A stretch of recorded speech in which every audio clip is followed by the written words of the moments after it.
Welcome to another episode of How to Be Happier for Entrepreneurs. Today, we've got a fascinating subject, breaking free, navigating narcissistic relationships for empowered individuals. And today, we have Trisha Chandler. Welcome, Trisha. Hi, thanks for having me here, Brad. Oh, super excited to have you. And by the way, even though we share the same name, we are not related. We just met a couple months ago through our rapid transformational therapy program. So That's right. She is not my sister, no relative at all. So anyway, that's funny. I don't meet a lot of people with the last name of Chandler. So we like to start the podcast with just amazing information and just keep it rolling the whole time. So we're talking about narcissistic relationships, which you have a specialty in. And we're going to talk more about why you have a specialty. But for now, I want to know, Trisha, why does a person get paired with a narcissistic partner? That is a very good question, Brad. There are some really logical reasons why. And those of us that get drawn into these relationships seem to have this repeating pattern. It's almost as if certain people are magnets for this type of relationship. And you'll see it in romantic relationships. You'll see it with family members. You'll see it with friends, colleagues, bosses. And it just keeps happening over and over and over again. And people tend to, especially with romantic relationships, you'll get rid of one narcissist and then you'll find another one. Meanwhile, other people never have relationships with these people. So there's clearly something going on there, right? And the reason is interesting, and it's all kind of rooted in that whole idea that RTT is so all about, and that's the mind seeks what is familiar. Like in my case, I wasn't even fully aware that there was abuse in my childhood. And we can talk more about that later. But, in my case, that was exactly what drew me into this relationship. And that is how it happens with most people. So you essentially have this childhood wound, and it's not dissimilar to the narcissist's childhood wound. And they fit together almost like puzzle pieces. You are drawn to them, they are drawn to you. Usually the victim is a highly desirable person to the narcissist. So maybe they have traits the narcissist doesn't. They're kind, they're empathetic, they're smart, they're hard workers. They will help people to a fault, and that to a fault is a big part of it. So that's what really draws the narcissist and the partner, potential victim, together. Because this person will forgive them for their garbage over and over and over again. They will accept that behavior and allow them to do it to them over and over again, whether they realize it or not. That's what's happening. And that's really why.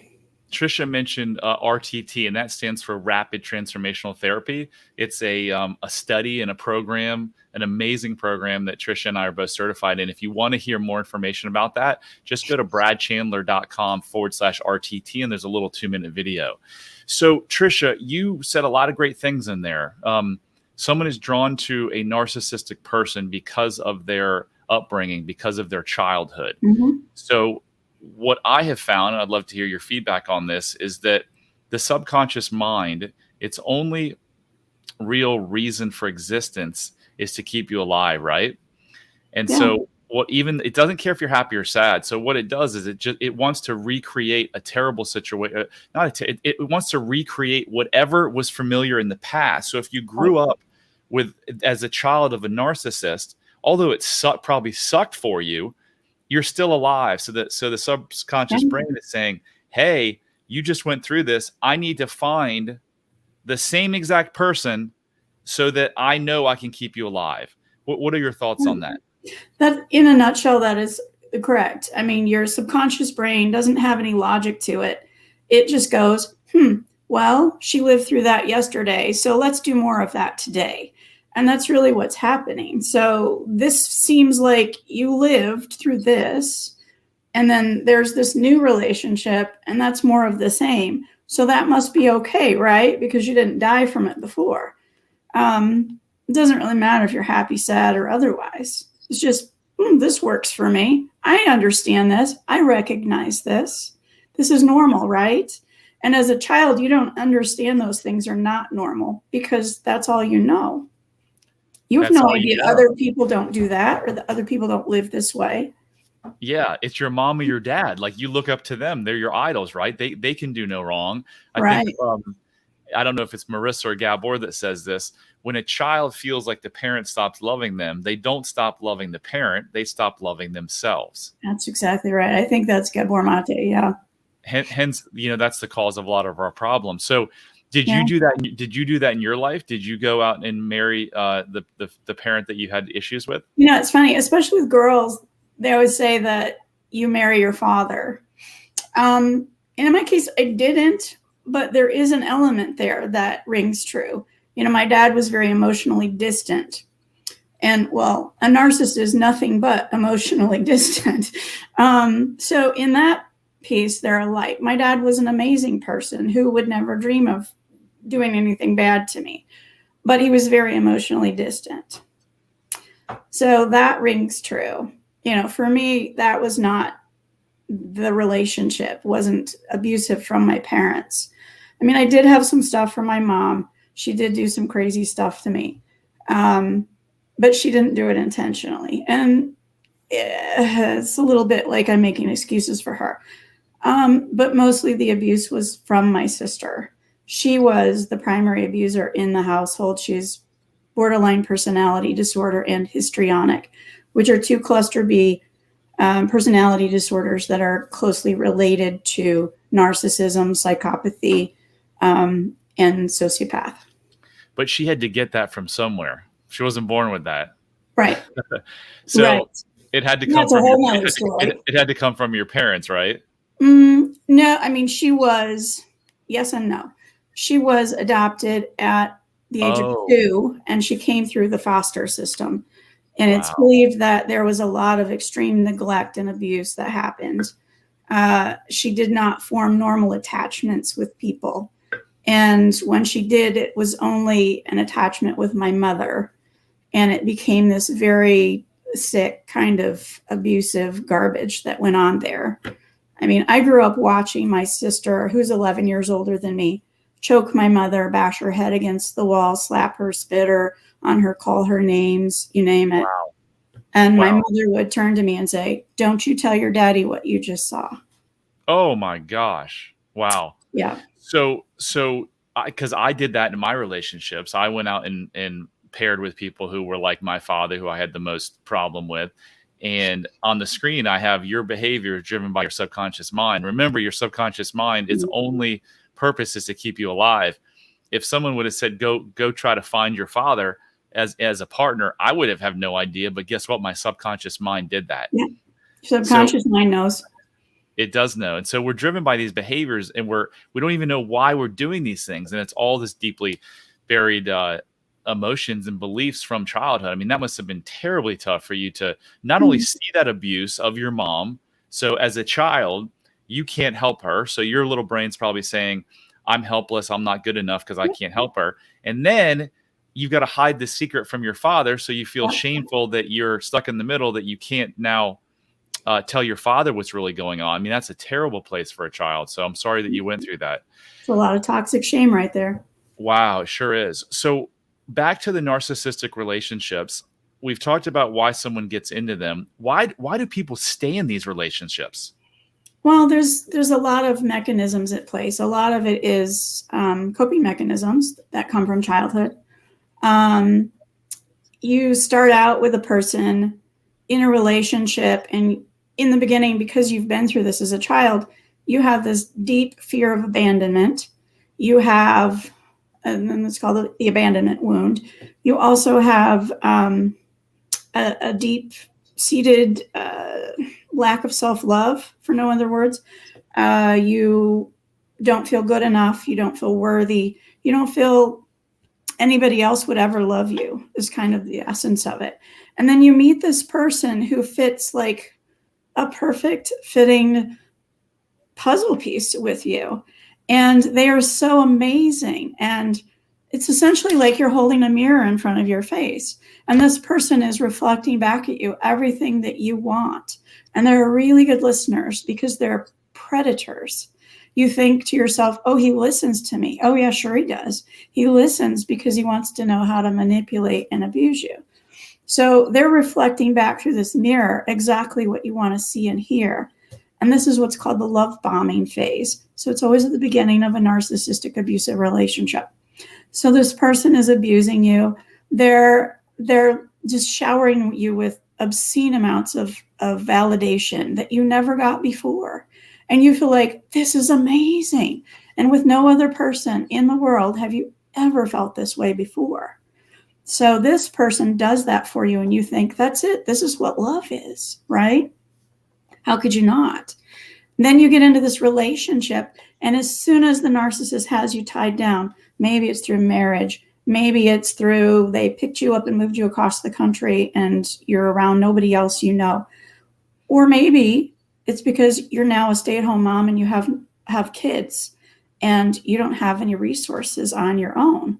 So now you're kind of stuck. But then in the back of your mind, you're going, oh, they're so great because all that love bombing happened. And then they breadcrumb you by feeding you little bits of positive affirmation all along the way. And then no sooner do they do something sweet. Maybe they bought you flowers or they bought you new shoes or something.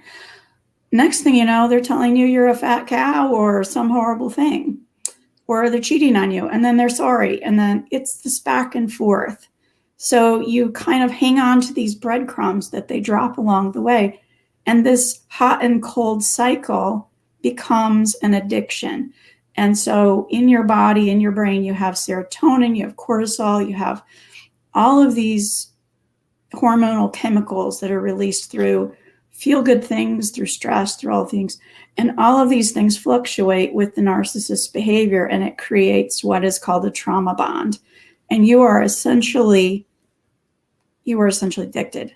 It's a drug addiction, the same as if you were shooting heroin. Wow. So people don't leave. First, they feel trapped, but they also believe they love this person with every fiber of their being because of that love bombing and because there's an addiction. And I see it all the time. Clients have the most horrific abusive things going on with these creatures. But then they refuse to leave them. Maybe the guy went to jail because he beat her. Then she'll sign the release papers and let him back in the house. I mean, this doesn't even make sense. But it happens over and over and over again. And that's why. Yeah. What was Marissa always say? Emotion always trumps logic, right? So the Yeah. logic is don't sign the release papers, but the emotion's like, Yeah. hey, I need this guy or this person in my life to make myself worthy. So I'm going to let them back into my life. So Trisha, how does this person who's in this relationship leave and take back their power? Whew, that's hard. It's really hard. And it takes an average of 7 attempts for the typical abused victim to leave their abuser. 7 times. Wow. And each time it takes a little more strength and a little more, planning and foresight and just sheer strength of will in many cases. For the victim to actually leave and successfully do so and to stay no contact with this person. Because remember, it's like it is an addiction and you have to go no contact because a heroin addict can't walk around with a full syringe in their purse. You can't work in a bar if you're an alcoholic because you're around that drug. And in this case, the victim's drug is the narcissist. So you can't be around that person or you'll just fall back into it. That's huge. And if you don't have the financial resources to make your own life, which is something that I see all the time, so many of these women are so tied into these relationships financially, it's very, very difficult. It happens. They are able to get out, but it takes a lot of planning, a lot of support, a ton of support. And I'm not just talking financial support either. You have to have people who are listening, who know how your life has been. They understand how to get you out. And a lot of times that comes from making friends with other people who have done it successfully. And wow, really interesting. I think support groups are huge for people. So Trisha, what's your story? My story is a little different than that. And I've had like a master class in education on what exactly narcissism is. I mean, I think most people know what a narcissist is, as far as they're loud, they're boisterous, they're full of themselves, you know, but that's your typical malignant narcissist. I was married to a covert narcissist, and until the time my husband was actually diagnosed as that, and that is rare that they get diagnosed, I'd never even heard of that. Most people that knew us had no idea anything that was going on behind closed doors, because you don't tell people. That's embarrassing. That's assuming you even understand what's happening yourself, which I didn't really. But a covert narcissist, he was kind, intellectual, very introverted. He was a college professor. I mean, these are not people that you think of as being a narcissist, because he was first and foremost an intellectual, and he was very quiet. Everybody would say he was such a good guy. And like, except he's not. He's not at all. Yeah. So I was married to him for 39 years. Wow. Yeah. And what was life like for you? You know, in the beginning, it was beautiful. You know, there was this whole love bomb thing that happened.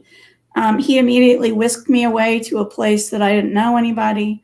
And in the beginning, we didn't really have any money, and we had to rely completely on each other because we didn't have anything, as a lot of young married couples. But I was very young. I was 19 when I got married. So in the beginning, it all seemed fine. Thinking back now, I can see all kinds of things that were really wrong. And it's not that I didn't know things were wrong throughout the relationship. I did.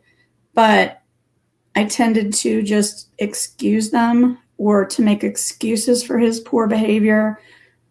He would do something or say something that would embarrass me in front of somebody, and I would make an excuse for him.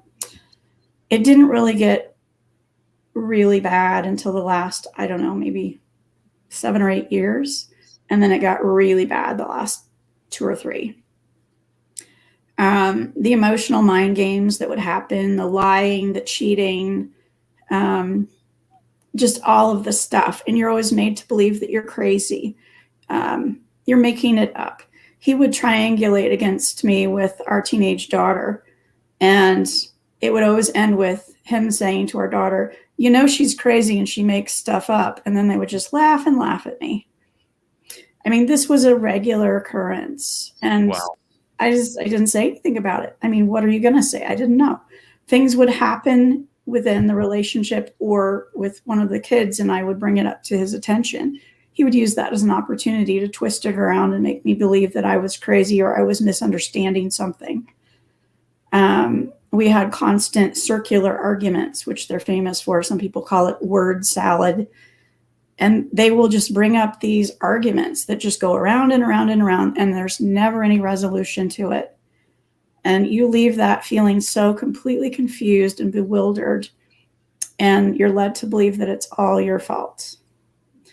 And I truly believed everything that was wrong in our relationship was my fault. And I apologized to him over and over and over again.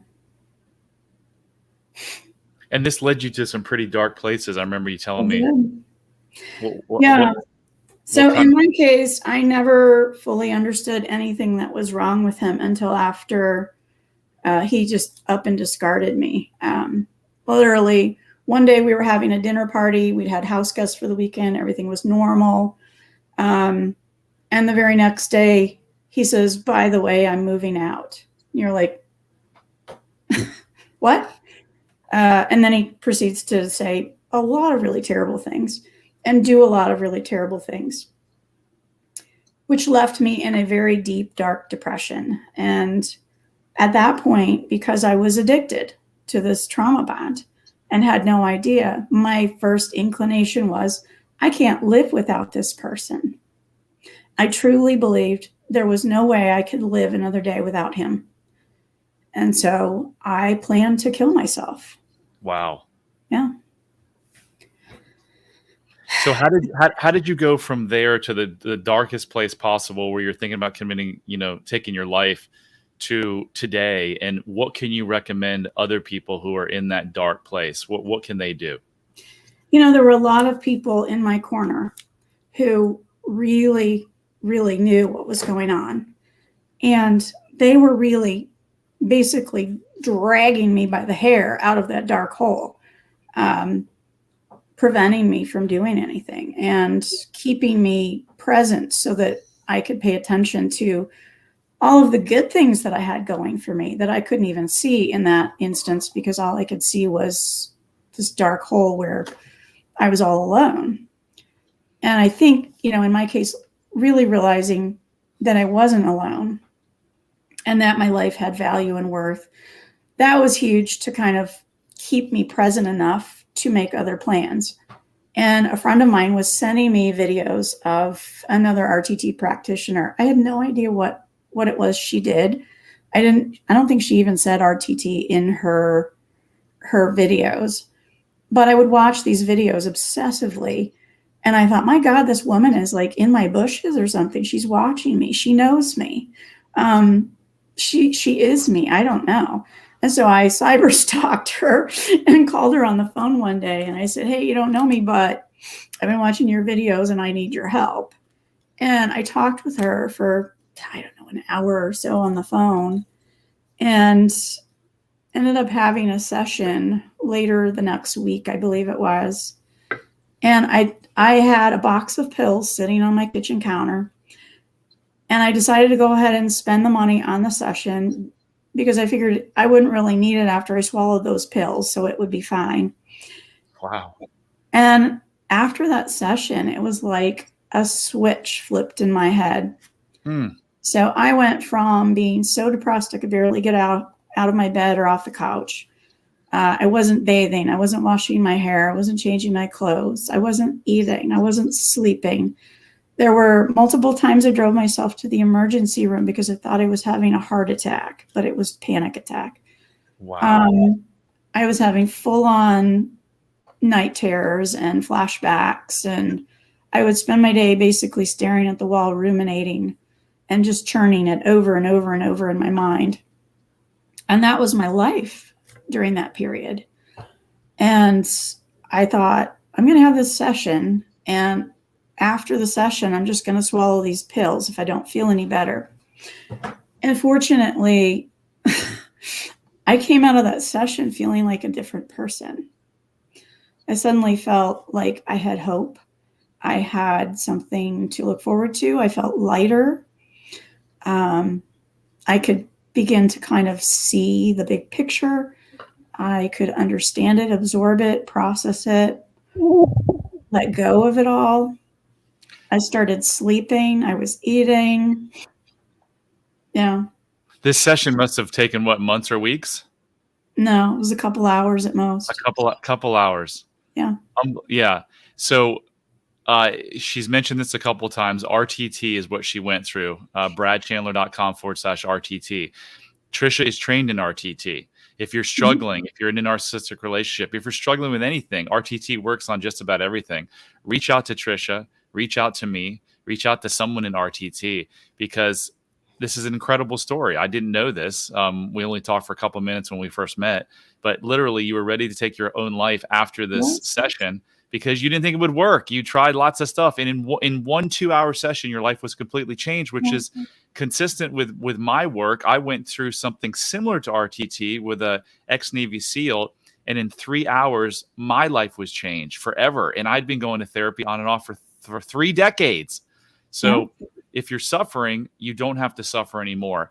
Trisha, amazing story. I want you to and I know it's tough, but if someone doesn't have resources to hire either of us or any RTT, and they're stuck in one of these relationships, can you give us a couple of just some advice on what someone should do if they're stuck and they don't have any money? Well, that's always difficult. Because you really do need some professional help to guide you out of this, whether it be a therapist, a trauma coach, or an RTT therapist. Hi, here I am. However, a lot of people can't afford these things, or they don't have insurance. And many women and men, it's not just women going through these, many people going through these relationships and trying to move out of them have been financially abused as well, and they have no access to money, and that is always tricky. There are a lot of us that do this work that will work with people like that can't afford it. I mean, obviously, I can't do pro bono clients all day, every day, but I have been known to take a few here and there. I would far rather give somebody help than see them suffer. Beyond that, there certainly are support groups out there. A lot of groups on Facebook that are really terrific. And there are a lot of other women and men who have been through this or are going through it that offer support to one another. And I think it's really validating just knowing that you're not crazy. This isn't your fault. You aren't the narcissist, because we all seem to question, wait, am I the narcissist because my ex said I am? So just knowing you're not alone, there are people going through it, it's hugely validating. And there are also a lot of really excellent books out there on narcissism. For me, there's one called The Covert Passive-Aggressive Narcissist by Debbie Mirza. That thing was like a healing balm to me.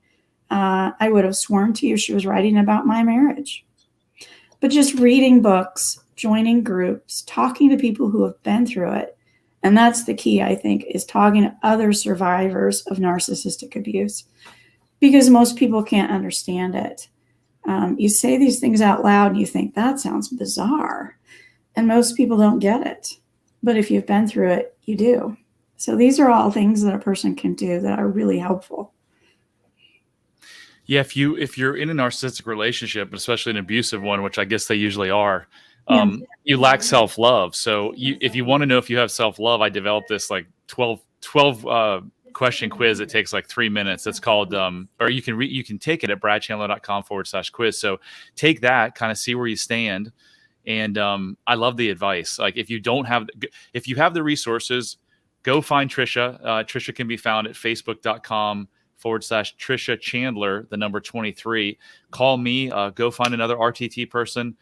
If you don't have the resources, go find a support group on Facebook, on the internet. Go find people who have been through your situation, because no matter how bad your situation is, number one, someone has been through it. And number two, no matter how bad you're struggling right now, things can turn around and can turn around quickly. Trisha just said in 1 2-hour session, it completely changed her life. She was about to take her life.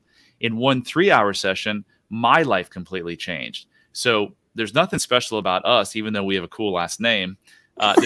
There's nothing special. There's nothing special about us. You can do the same exact thing.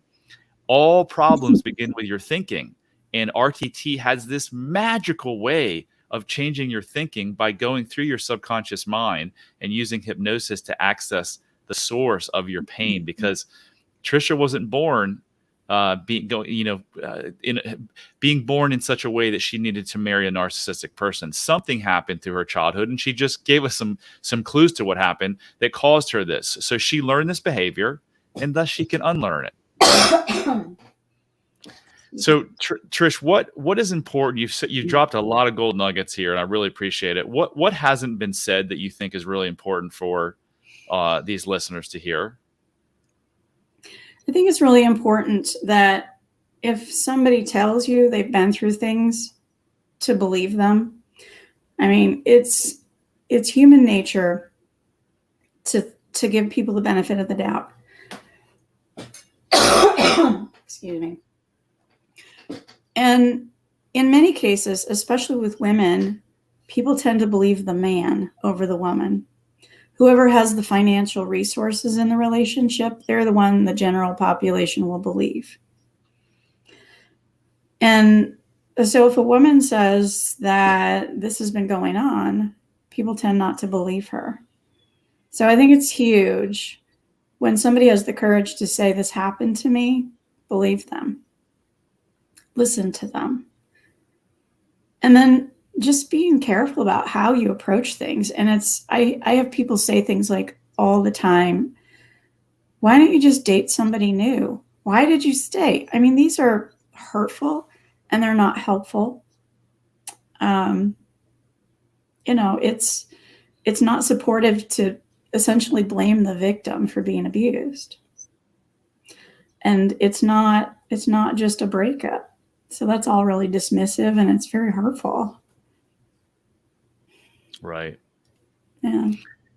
Okay, well, thank you so much. That was amazing. If you guys like this type of content, please share it. Please like it. We also have a Facebook group. So if a private Facebook group, if you want to get support, just go to bradchandler.com/face group. And it's our How to Be Happier for Entrepreneurs Facebook group. Trisha, thank you so much. And that concludes another episode of How to Be Happier for Entrepreneurs. Remember, love heals all.